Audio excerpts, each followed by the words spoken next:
پھر انسانی مجالس نے کتنی مختلف شکلیں اختیار کی ہیں. یہ بھی ایک مجلس ہے جہاں آپ اس وقت اللہ کے گھر میں حاضر بیٹھے ہیں، یہ بھی ایک مجلس ہے. آپ جس کو میٹنگ کہتے ہیں وہ بھی ایک مجلس ہے. آپ جس کو کانفرنس کہتے ہیں وہ بھی ایک مجلس ہے. آپ جس کو سیمینار کہتے ہیں وہ بھی ایک مجلس ہے.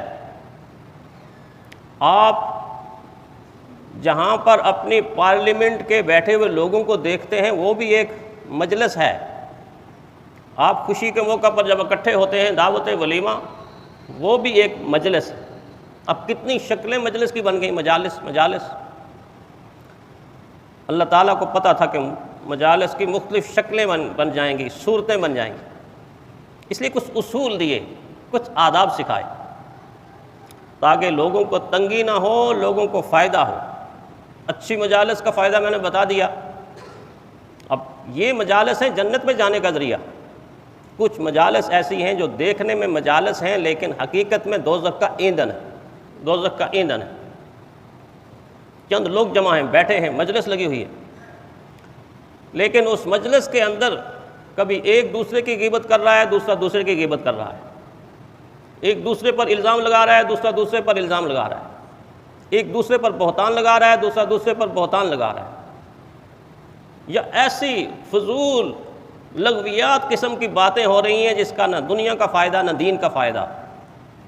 ایسی مجالس قیامت کے دن حسرت، ندامت اور شرمندگی کا باعث بنتی. علماء نے لکھا ہے کہ اگر کوئی انسان ایسی مجالس میں بیٹھا ہوا ہے اور وہ ان کی اس گفتگو اور ان چیزوں سے راضی ہے، تو جس طرح یہ آنے والا نیکی کی مجلس میں شامل ہونے والا نیکی میں شامل ہو گیا ہے نا، یہ برائی کی مجلس میں شامل ہو جائے. فرمایا کہ دیکھیں بعض دفعہ ہلکا مینہ برستا ہے، سامن کی بارش ہوتی ہے، برسات کے موسم میں ہلکی فوار سی ہوتی ہے، تو لوگ اس سے لطف اندوز ہوتے رہتے ہیں، چلتے پھرتے بھی رہتے ہیں ہلکے بادلوں سے فوار. لیکن اسی فوار میں اچانک اگر اولے برسنا شروع ہو جائیں تو کیا کوئی بندہ وہاں ٹھہرے گا؟ ہر انسان اپنی ٹینٹ بچانے کے لیے دہیں بھاگے گا، چھت ڈھونڈے گا نا، سر بچانا ہے کہ نہیں بچانا. تو فرمایا نیکی کی مجالس، اللہ والوں کی مجالس، ذکر کی مجالس موصلہ دار فوار کی طرح ہے، بارش کی طرح ہے. حدیث میں آتا ہے اللہ ان پر سکینہ نازل کرتا ہے، رحمت نازل کرتا ہے. جب تک نیکی کا تذکرہ ان میں ہوتا رہے آپ خوب بیٹھیں، جم کے بیٹھیں. لیکن جو ہی اس مجلس کے اندر موضوع بدل جائے، کوئی غیبت شروع کر دے، کوئی چگلی کچھ شروع کر دے، کوئی بہتان شروع کر دے، کوئی ایک دوسرے میں نفرت کی باتیں شروع کر دے، تو یوں سمجھیں کہ موصلہ دار بارش ختم ہو گئی، اب اولے برسنا شروع ہو. اب اس مجلس کے اندر نہیں بیٹھنا. اللہ والوں اور نیک لوگوں کی نشانیوں میں سے ایک نشانی سورہ فرقان میں یہی بتائی، وَإِذَا مَرُّوا بِاللَّغْوِ مَرُّوا كِرَامًا. جب ایسی بےہودہ جگہوں سے یا بےہودہ مجالس سے وہ گزرتے ہیں تو وہاں چپکو ہو کے بیٹھ نہیں رہتے کہ دیکھوں ذرا، نہ، مروا کراما، اپنے وقار کے ساتھ گزر جاتے ہیں، ادھر دھیان ہی نہیں دیتے، اپنے وقار کے ساتھ گزر جاتے ہیں. گویا بری مجالس کی نحوست اتنی ہے کہ ہر مجلس گویا دوزخ کا ایک انگارہ ہے. اکثر لوگ کہتے ہیں نا جی، جب مجلس اکٹھی ہوتی ہے تو غیبت کہتے ہیں جی ایسی باتیں نہ کریں تو ہماری مجلس گرم ہی نہیں ہوتی. یہ مجلس نہیں گرم ہو رہی ہوتی. جس مجلس میں غیبت ہو، چگلی ہو، بہتان ہو، نفرت کی باتیں ہوں، لغویات ہوں، فضولیات ہوں، وہ مجلس دوزخ کو گرم کر رہی ہوتی ہے. یہ دوزخ گرم ہو رہا ہوتا ہے، مجلس نہیں گرم ہو رہی ہوتی. ایسی مجالس کی نحوست تو ایسی ہے کہ بعض دفعہ دنیا کے اندر ایسی مجالس کو برپا کرنے والا عذاب دیکھتا ہے، اپنی آنکھوں سے دیکھتا ہے. اور ایسی مجالس کی نحوست اتنی ہے کہ جتنے ارد گرد اگر اللہ کے ولی بھی ہوں، نیک بھی ہوں، متقی بھی ہوں، وہ دعا کریں، لیکن موجود اس مجلس میں اس طرح کا کوئی انسان موجود ہو، اللہ تعالیٰ اس کی نحوست سے وہ دعا بھی رد کر دیتے ہیں. موسیٰ علیہ السلام کے ساتھ ہوا کہ جب اپنی مجلس قائم کی، اس میں اللہ تعالیٰ سے رو رو کے دعا بھی کر رہے ہیں، بارش کی دعا کر رہے ہیں، قحط پڑا ہوا ہے، تو بجائے دعا قبول ہونے کے اللہ تعالیٰ کی طرف سے یہ وحی آئی کہ اے میرے نبی، آپ کی اس مجلس کے اندر یہ جو گیدرنگ ہے اس کے اندر ایک ایسا انسان ہے جس کا صبح سے شام تک مشغلہ ہے، چگلی کھاتا ہے، چگل خور ہے، چگل خور ہے. جب تک وہ موجود ہے اس وقت تک تیری دعا قبول نہیں کروں. اپنے حسد کا آپ اندازہ لگ رہے ہیں. تو اللہ کے نبی نے عرض کیا اللہ کون شخص ہے، یعنی آپ بتائیں تو میں اس کو کہوں کہ آپ باہر تشریف لے جائیں، آپ اٹھ جائیں یہاں سے. اللہ تعالیٰ نے فرمایا میں اس کے عیب کی خبر آپ کو دے رہا ہوں، نام کی خبر نہیں دے سکتا. دیکھیں اللہ کتنا پردہ ڈالنے والے، ستار العیوب ہیں. بتا سکتے تھے، فرمایا نہیں نام نہیں بتا سکتا.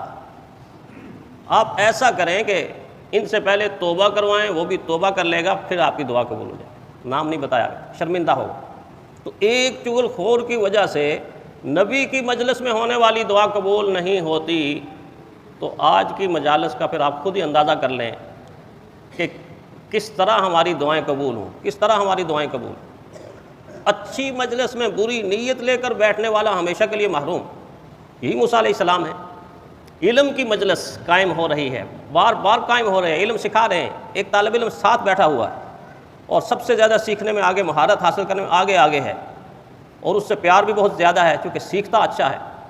علم سیکھنے کے بعد فارغ ہو کے چلا گیا، عرصہ گزر گیا نہیں ملا، دل میں تمنا پیدا ہوئی میرا شاگرد تھا کہاں چلا گیا. اس علاقے سے جو بھی آتا تھا پوچھتے تھے فلاں نام کا ایک آدمی تھا، عالم بن گیا. ایک دن دیکھا کہ ایک آدمی گزر رہا ہے راستے سے اور اس نے پیچھے ایک جانور رکھا ہوا ہے، اس جانور کے ناک میں نکیل ڈالی ہوئی ہے اور نکیل ڈال کے گزر رہا ہے. تو اس سے بھی حضرت موسیٰ نے میرا ایک شاگرد تھا فلاں علاقے کا تھا، دیکھا وہ کہاں تھا.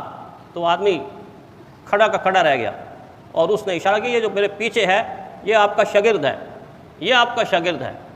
اتنے پریشان ہوئے. اللہ اتنا لائق فائق تھا، اتنا ذہین ترین تھا، اتنے بہترین طریقے سے پڑھتا تھا، اس کی یہ حالت کیوں بدل گئی؟ بنی اسرائیل میں شکلیں بدلتی تھی نا. ہم اللہ کا شکر ادا کریں حضور صلی اللہ علیہ وسلم کی وجہ سے امت کی شکلیں تو تبدیل نہیں ہوں گی، لیکن عقل میں برابر فرق آئے گا. عقلیں مسخ ہو جاتی. جب عقلیں مسخ ہو جاتی ہیں تو صحیح غلط کی پہچان ختم ہو جاتی ہے، جھوٹ سچ کی پہچان ختم ہو جاتی ہے، جائز ناجائز کی پہچان ختم ہو جاتی ہے، حق باطل کی پہچان ختم ہو جاتی ہے، عقلیں مسخ ہو جاتی. اس وقت شکلیں مسخ ہو جاتی تھی. اللہ نے وحی کے ذریعے بتایا ہے میرے موسیٰ یہ علم حاصل کرتا تھا، دل میں نیت ریاکاری کی تھی. میں علم حاصل کروں گا، بڑا علامہ بنوں گا، بڑا فہامہ بنوں گا، بڑا سکالر بنوں گا، لوگوں میں جا کے واز کیا کروں گا، تقریر کیا کروں گا، لوگ واہ واہ کریں گے، اس کے ساتھ دنیا کماؤں گا. نیت بری تھی. اللہ کے نبی کی مجلس میں بیٹھ کے بھی وہ فائدہ حاصل نہیں کر سکتا. نیت ٹھیک ہونی چاہیے. اور پھر مجلس کے آداب جو اس آیت میں سکھائے، جیسے آپ کی یہ مجلس قائم ہے، دو طرح کے آداب. ایک یہ کہ اگر رش بہت زیادہ ہے، لوگ آ رہے ہیں تو فرمایا اس وقت اگر جگہ کم ہے اذا قیل لکم تفسحوا فی المجالس، تو آپ سے یہ کہا جائے کہ تھوڑی سی وسعت پیدا کرو.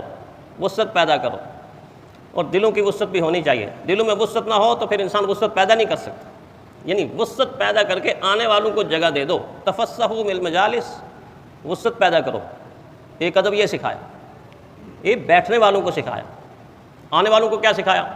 آنے والوں کو یہ سکھایا کہ جگہ وافر مقدار میں موجود ہے، کوئی پریشانی نہیں، کوئی کچھ نہیں، بغیر کسی ضرورت کے مجلس موجود ہے، لوگ موجود ہیں، گیدرنگ موجود ہے، بغیر کسی عذر کے پیچھے سے گردنیں پھلانگ کر آگے نہ بڑھو. حدیث میں منع کر دیا گیا. اور یہ غلطی بعض دفعہ 30 40 50 سال کے نماز پڑھنے والے نمازی بھی یہ غلطی دہراتے ہیں.